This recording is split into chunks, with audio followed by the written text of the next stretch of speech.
Hey neighbor, so we're just coming out of a drought. Temperatures are cooling off and we're getting a lot of rain. Let's talk about how to get rid of some of those weeds in your grass.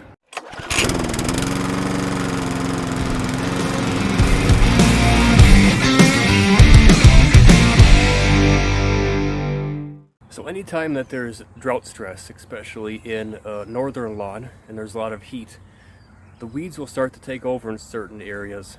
The weeds are very opportunistic. They will find areas in the lawn that are either barren or don't have as much grass growing there, and they'll push their way through, making way for problems. But now as the temperatures are more favorable for lawn care and keeping a nice lush turf, this is the time that we get to show the weeds who's boss.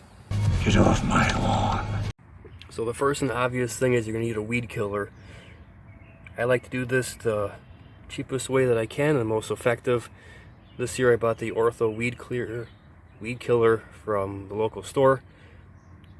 You're going to want a weed killer that has chemicals such as 2,4-D in the label. If you're looking to fight off clover in particular, a good one to get is a chemical called Clover. You'll find that on other labels as well, but as you can see, this one also is labeled for clover as well and can get many of the weeds. You see, the problem is a lot of these weeds are low growing weeds that don't have much surface area on the leaf blade. So you need something to help the pesticide to stick and not to beat off, to be better effective. So in order for the herbicide to better stick to the leaf blade and be more effective, what I like to use is just some simple dish soap from the store. Make sure when you buy it that it's not antibacterial. You can also buy a specific surfactant if you want to, but if you're in a pinch, this stuff works great. Just add it to your herbicide. Now if you have more than just a few weeds, you might want to get a concentrated solution instead of just spot spraying like I am, but either way, this works great.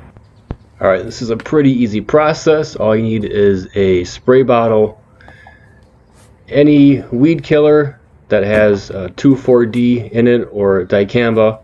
Remember triclopyr for the clover, and then any cheap dishwashing soap that is not antibacterial.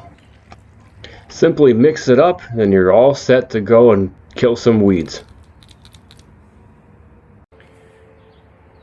Now the way these chemicals work is by something called a systemic effect.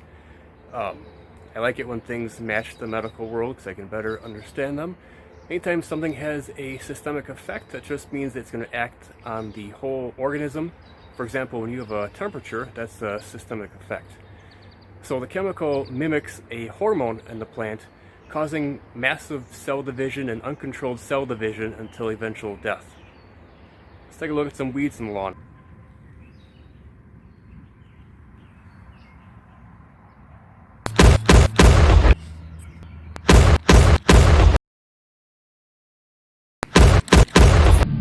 As always, thank you guys for watching. If you found this tip helpful, please subscribe, and thank you for joining me along in my lawn journey. I'll see you in the next one.